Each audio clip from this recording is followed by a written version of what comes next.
Alphonse Daudet, les lettres de Montmoulin, les deux auberges. C'était en revenant de Nîmes, une après-midi de juillet.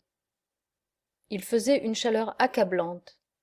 À perte de vue, la route blanche, embrasée, poudroyait entre les jardins d'oliviers et de petits chênes, sous un grand soleil d'argent mat qui remplissait tout le ciel. Pas une tache d'ombre, pas un souffle de vent. Rien que la vibration de l'air chaud et le cri strident des cigales, musique folle, assourdissante, à temps pressé, qui semble la sonorité même de cette immense vibration lumineuse. Je marchais en plein désert depuis 2 heures, quand tout à coup, devant moi, un groupe de maisons blanches se dégagea de la poussière de la route. C'était ce qu'on appelle le relais de Saint-Vincent. 5 ou 6 masses, de longues granges à toiture rouge, un abreuvoir sans eau dans un bouquet de figuiers maigres. Et tout au bout du pays, 2 grandes auberges qui se regardent face à face de chaque côté du chemin. Le voisinage de ces 2 auberges avait quelque chose de saisissant.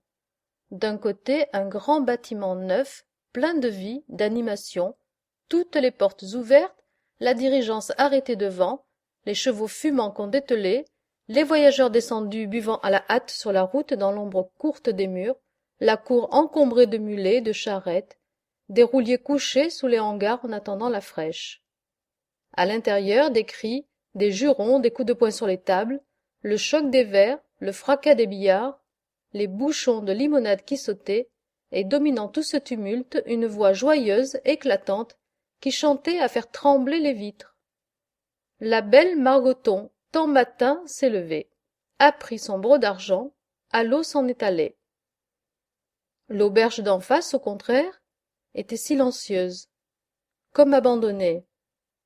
De l'herbe sous le portail, des volets cassés, sur la porte un rameau de petits houx tout rouillé qui pendait comme un vieux panache, les marches du seuil calées avec des pierres de la route.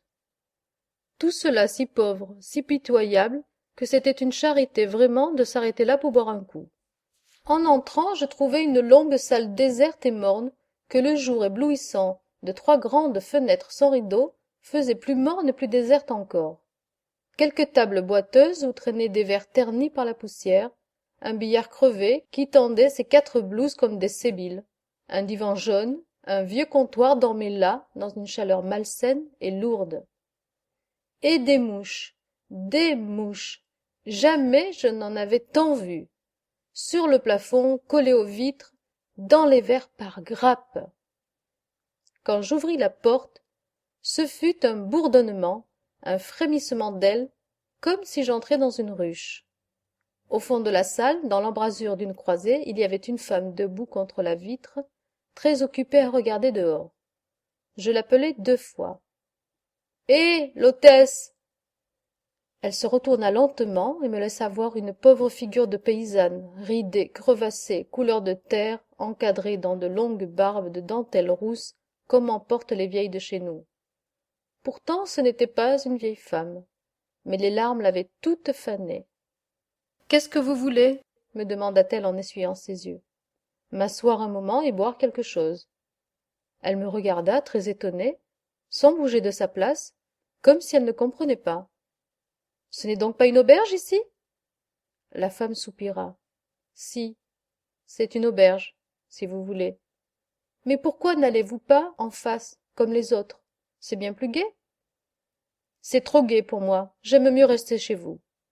Et sans attendre sa réponse, je m'installe devant une table. Quand elle fut bien sûre que je parlais sérieusement, l'hôtesse se mit à aller et venir d'un air très affairé, ouvrant des tiroirs, remuant des bouteilles, essuyant des verres, dérangeant les mouches. On sentait que ce voyageur à servir était tout un événement. Par moments, la malheureuse s'arrêtait et se prenait la tête comme si elle désespérait d'en venir à bout.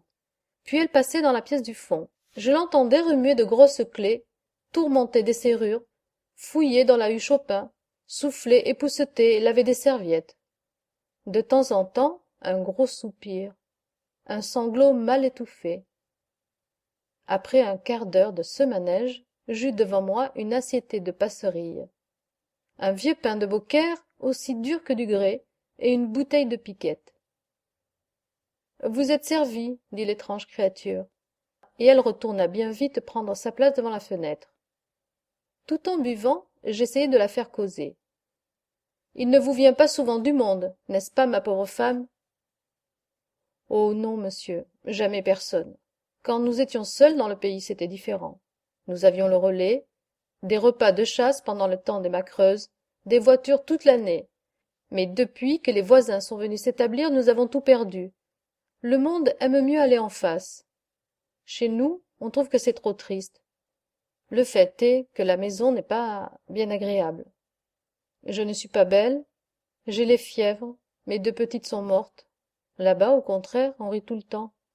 C'est une Arlésienne qui tient l'auberge, une belle femme avec des dentelles et 3 tours de chaîne d'or au cou. Le conducteur, qui est son amant, lui amène la diligence. Avec ça, un tas d'enjôleuses pour chambrières. Aussi, il lui en vient de la pratique. Elle a toute la jeunesse de Bezous, de Redescend, de Jonquière. Les rouliers font un détour pour passer par chez elle. Moi, je reste ici tout le jour, sans personne à me consumer. Elle disait cela d'une voix distraite, indifférente, le front toujours appuyé contre la vitre. Il y avait évidemment dans l'auberge d'en face quelque chose qui la préoccupait. Tout à coup, de l'autre côté de la route, il se fit un grand mouvement. La diligence s'ébranlait dans la poussière. On entendait des coups de fouet, les fanfares du postillon. Les filles accourues sur la porte criaient « Adiousias! Adiousias !» Et par là-dessus, la formidable voix de tantôt reprenant de plus belle. A pris son broc d'argent, à l'eau s'en est allé, de là n'a vu venir 3 chevaliers damnés. À cette voix, l'hôtesse frissonna de tout son corps, et se tournant vers moi, « Entendez-vous, me dit-elle tout bas, c'est mon mari. N'est-ce pas qu'il chante bien ?» Je la regardai stupéfait. « Comment? Votre mari? Il va donc là-bas, lui aussi ?» Alors elle, d'un air navré, mais avec une grande douceur. « Qu'est-ce que vous voulez, monsieur? Les hommes sont comme ça. Ils n'aiment pas voir pleurer. Et moi, je pleure toujours depuis la mort des petites. Puis c'est si triste, cette grande baraque où il n'y a jamais personne. Alors, quand il s'ennuie trop, mon pauvre José va boire en face. Et comme il a une belle voix, l'Arlésienne le fait chanter. Chut, le voilà qui recommence. Et tremblante, les mains en avant, avec de grosses larmes qui la faisaient encore plus laide. Elle était là, comme en extase, devant la fenêtre à écouter son José chanter pour l'Arlésienne. Le premier lui a dit « Bonjour, belle mignonne !»